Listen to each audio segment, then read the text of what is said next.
Good morning. So I'm going to take a quick video here, just show you the update on our irrigation and pump for our irrigation system. I know Corinne's going to she's going to tell me to get back to work.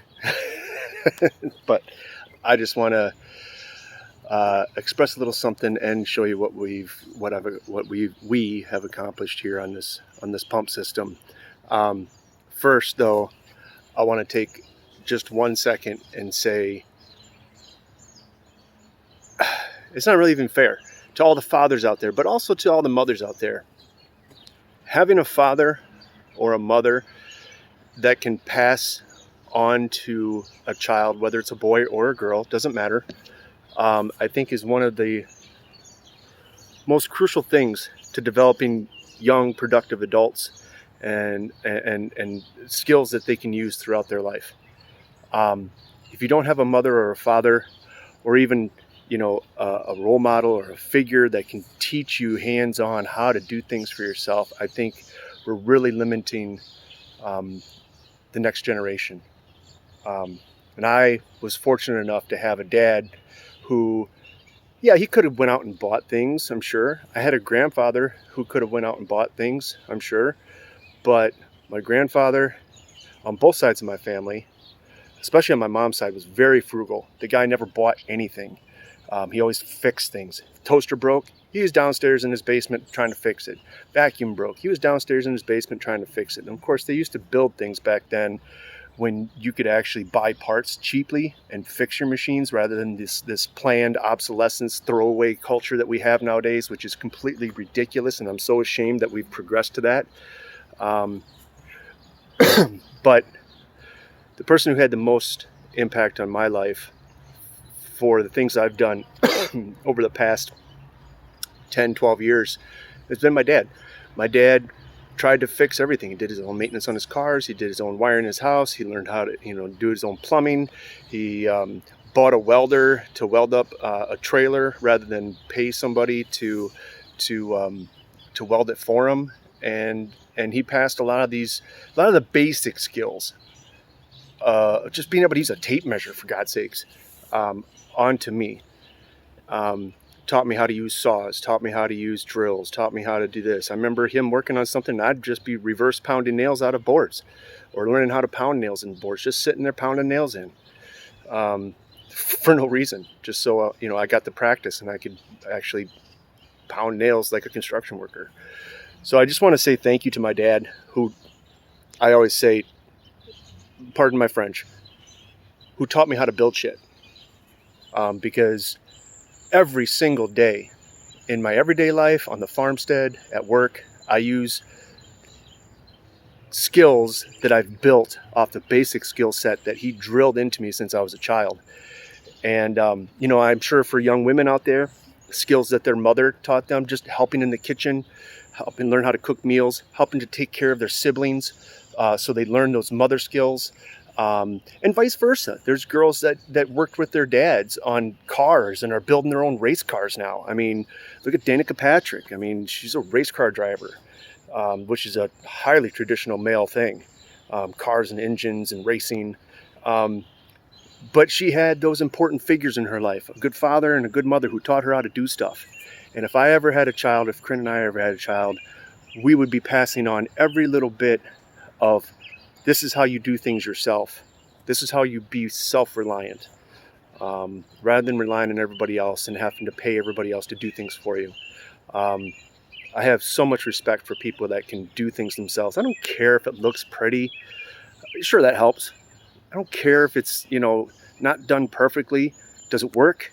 Can you get the job done? Do you have the skills to get it to that point? Yes or no? So thank you, Dad, for teaching me how to build. And giving me that foundation. I really appreciate it. Okay, that's my rant for the day. I'm going to show you our irrigation system. So this is one of our 1,500 gallon tanks right here. We collect rainwater from the houses up the top, and it goes down into like a little Roman aqueduct system that Corinne and I put in last year, or actually the year before. And we were using these old tanks, but that one has since caved in, fallen apart. But so those parts I showed you in that post, that's the elbow We put that into the valve, the 2-inch valve there. We got the 1.5-inch lay flat fire hose type material here. That's going all the way to this next tank over here. Now water will automatically seek its own level. It'll want to be level in both tanks if you connect them to each other, right? So by doing this, we get more water off of those roofs in that tank than this one off of one roof, okay? So by connecting these two, the excess water that would normally just overflow and spill onto the ground will automatically seek its own level in here, and both of these tanks will have the exact same amount of water in each, no matter if that one's filling and that one's not, or that one's filling and that one's not. So we finished that coupler, connected those, came over here, installed this coupler on this tank here, and put it into the back of a T. So now both tanks will level as long as that valve's open and that valve is open. These will always maintain the same level in each tank. Okay, so now we have another 2-inch valve. If we open that valve, we release water from both tanks at the same time. That goes through that black corrugated tubing, goes into an elbow. Had to finagle that elbow on the back of a pool filter, because what we don't want is leaves and twigs and algae or anything else that could get into our drip lines, passing through the pump and into the drip lines. So that filters out the big stuff. Inside of that canister is actually those mesh nets, mesh sock that Corinne posted about sewing on her Facebook page, on her own personal Facebook page. That's another skill set that she learned from her mom, and at school in home economics, learned how to sew. I can't sew. I love her for that. If I need my socks sewn, she fixes them. I rip a pair of shorts, she fixes them. All that good stuff. And she was able to sew a fine mesh filter for the pool filter. Okay, so that filters all that junk out. Then it goes up into this corrugated pipe, goes through a check valve so that the water doesn't drain back once we're done. Goes into a true union so we can separate the pump, as I said before. Goes into the pump, out of the pump, through another true union, so we can pull this whole pump off here if we have to fix it. Then finally it drops down. Here it tees into a pressure tank so that we can main water. Once that pump pumps this line full of water, it also puts this tank up to 14 gallons of water at a certain pressure. Then it'll shut the pump off and let it rest, right? If we continue using the water, the pressure will drop. That tank will start pushing water out of it, and then once that tank pressure drops far enough, then the pump will automatically kick on and start pumping water back into the line, back into that tank, and then shut off when it reaches the appropriate pressure. Okay, so then we got a super fine solid filter here. It's a disc filter. It's 100 micron or 140 mesh. We have the pressure regulator. We don't want higher than, we want to get 8 pounds or 8 gallons per minute through this regulator at no more than 12 psi, and that's what this regulator does. It'll do up to 8 gallons at 12 psi. It won't let any more water or pressure flow through here. All right, so today what I had to do was finish up the electrical, because everything else is all done. We tested the water flow through here without turning the pump on yesterday, and we actually got water out of this nipple, free flowing. So now we get into the electrical. We got to provide power to the pump. These were just ring studs. Basically, I had to go buy some ring studs, but I fed an old extension cord through here with a factory end on it, so it's nice and weather sealed. Ran it up, and we'll put this in here, and then sorry guys, I should have had this prepped up a little bit for you. And then this cap will go in here. Once we have all that done, I've already wired the ground wire up underneath here, and then the neutral and the hot.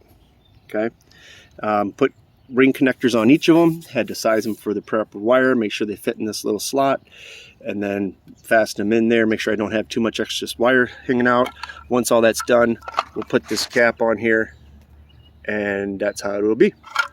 Okay, so when we fire it up, it's going to go through that fire hose there. It tees off to this garden. Corinne will have valves in there and drip tape running down the rows, and it keeps going So we'll be able to provide water to that garden as well as these 2 gardens down here. He's found the fire hose. I'm sorry everything's a mess, but we're really behind this year because we've been focusing on getting that building ready so we can use the features down there as well. Corinne's working on putting drip tape out right now. As you see there, she's got her drip tape. But the fire hose tees to this garden and to that garden there. Tees there to feed our strawberry beds. You can see Corinne's already got the valves in and the drip tape in. So she's all set on those 2 beds. And so that line is by itself. And then it also gets that elbow, goes over and acts as a manifold all the way down there. You can see Corinne stretching out the drip tape right here. And she's going to attach it to, cut it to length, attach it to a valve, and then punch it into that main supply line. Over here in this garden, we'll do the same thing when we're ready for it. But right now we got the elbow and nipple and then the manifold line. We'll have to staple all this down so it stays nice and straight. But when we're ready to use these beds and irrigate these beds, she'll pop some valves into that manifold line, run her drip tape down, secure it, and she'll be all set. So looks like we got a little rain last night, about 1 inch. But I just wanted to point all that out, and the fact that Corinne's parents passed on, her dad and her mom, passed on many skill sets to her that are invaluable to what we're trying to do, because obviously we can't afford to pay people to do this, so we have to do it ourselves. And if those skill sets aren't enough, we have to be able to research and figure out how to do it on our own, and we've become pretty adept at that. So having that basic skill set instilled in you by your parents is crucial. It's crucial. And if you only have one mom or one dad, you know, well, I mean, take what you can, give what you can if you're that one mom or that one dad, and you know, and do the best you can. But if you have 2 parents, a mom and a dad, and get that variety of skill sets, or if you're a mom or a dad in a 2-parent household, teach your kids how to do everything. Don't just stick them in front of a computer. Don't stick them in front of a cell phone. Get them outside. Anytime you're working on something, say, hey, get over here. I don't care if you want to play with your friends. Get over here and learn how to do this. This is going to be important. Someday you're going to use this. Maybe someday you don't. But the skill set of understanding how things work and how things go together will enable you to do other things. And that's what I wanted to kind of capstone this whole pump project with today, because I'm about to fire this bad boy up and we're about to get water down to Corinne's drip tapes. And it was just me and Corinne, nobody else.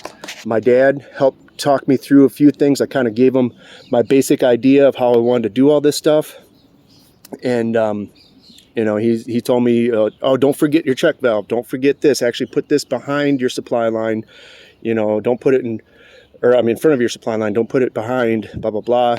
You know, just little tips and tricks that help me make sure that this is going to operate the way it needs to operate. So thank you, Dad. Thank you, Corinne's mom and dad. And yeah, let's get the firing this up so Corinne can get some water in. All right, talk to you later. Thank you for your support, by the way, too. That's crucial. All right, have a good day, guys.